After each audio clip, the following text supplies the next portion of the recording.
कभी कभी ज़िंदगी के सफ़र में हम थक जाते हैं, मायूसी दिल पर छा जाती है और ऐसा लगता है जैसे हमारा ईमान कमज़ोर पड़ गया है। लेकिन बाइबल हमें एक सादा मगर गहरा राज बताती है। ईमान सुनने से पैदा होता है और सुनना मसीह के कलाम से। खुदा तुमसे मोहब्बत करता है, वो चाहता है कि तुम मजबूत ईमान वाले बनो, क्योंकि ईमान से ही ज़िंदगी बदलती है। ईमान रखो, खुदा तुम्हारे साथ है, ईमान में आगे बढ़ो। बाइबल मुक़द्दस के मुताबिक ईमान को बढ़ाने का तरीका ये है कि हम खुदा के कलाम को सुनें और इस पर अमल करें। रोमियो 10 बाब और उसकी 17 आयत में लिखा है, बस ईमान सुनने से पैदा होता है और सुनना मसीह के कलाम से। यानी जब हम खुदा का कलाम सुनते हैं, इस पर गौर करते हैं और अपनी ज़िंदगी में इसको नाफज करते हैं तो हमारा ईमान बढ़ता है। ईमान बढ़ाने के चंद बाइबल के असूल। पहला असूल, खुदा के कलाम का मुतालिया करें। बाइबल पढ़ना और इस पर गौर करना ईमान को मजबूत करता है। बाइबल सिर्फ़ एक आम किताब नहीं, बल्कि ये खुदा का ज़िंदा कलाम है। ये वो पैगाम है जो खुदा ने इंसानों को नजात, मोहब्बत, उम्मीद और ज़िंदगी की रहनुमाई के लिए अता फ़रमाया है। बाइबल खुदा की आवाज़ है। जब हम बाइबल पढ़ते हैं तो हम दरअसल खुदा से सुन रहे होते हैं। बाइबल हमें रूहानी ग़िज़ा देती है। जैसे जिस्म को रोज़ाना खाने की ज़रूरत होती है, वैसे ही रूह को भी रूहानी ग़िज़ा की ज़रूरत होती है। बाइबल हमें गुनाह से बचाती है, यानी बाइबल का कलाम हमारे दिल को पाकीज़ा करता है, हमें बुराई से रोकता है। बाइबल हमारी रहनुमाई करती है। ज़िंदगी की राहों में जब हम उलझ जाते हैं तो बाइबल हमारी रहनुमाई का चिराग बनती है। अब सवाल ये है कि बाइबल का मुतालिया कैसे करें?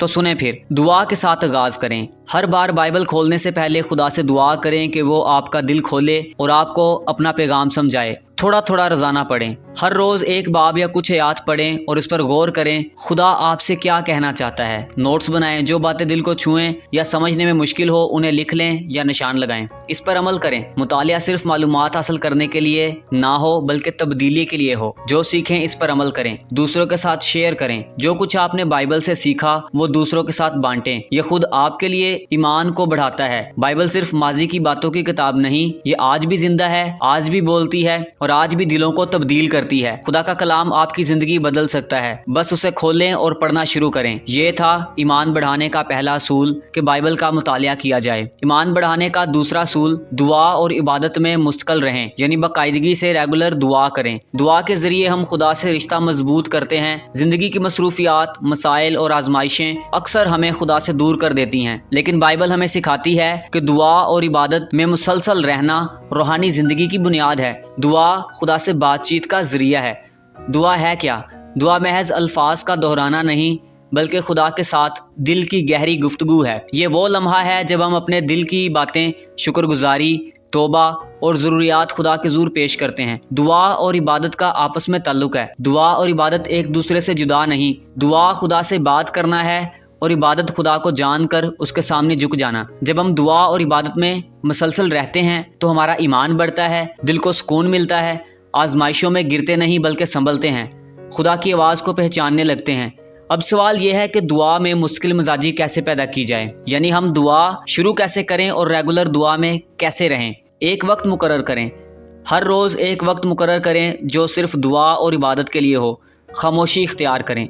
खुदा की मौजूदगी में खामोश बैठना भी इबादत है। खुदा से तल्लुक़ को तरजीह दें। दुनिया की चीज़ें आर्जी हैं, लेकिन खुदा के साथ रिश्ता अबदी है। कभी हार ना माने। अगर कभी दुआ में दिल ना करे, कभी हार ना माने।